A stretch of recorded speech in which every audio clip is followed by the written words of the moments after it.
Question number 3. Why working students are more successful than regular or full-time students?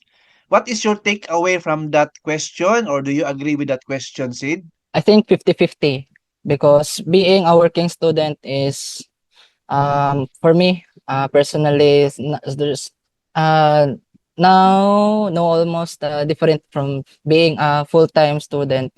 But the reason or the thing na maganda yung pagiging full-time student is nafo-focus mo yung ano, yung academics mo, yung studies mo.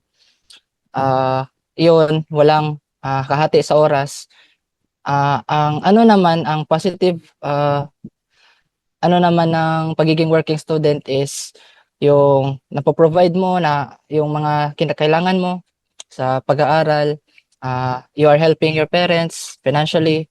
Also, you are exposing yourself sa real world na mga scenarios or mga experiences regarding working. Like, Wow, that is you're an both honest working. answer, Sid. And I salute to you for being humble, Sid. Even if you are now a successful working student, I believe you have multiple sources of income.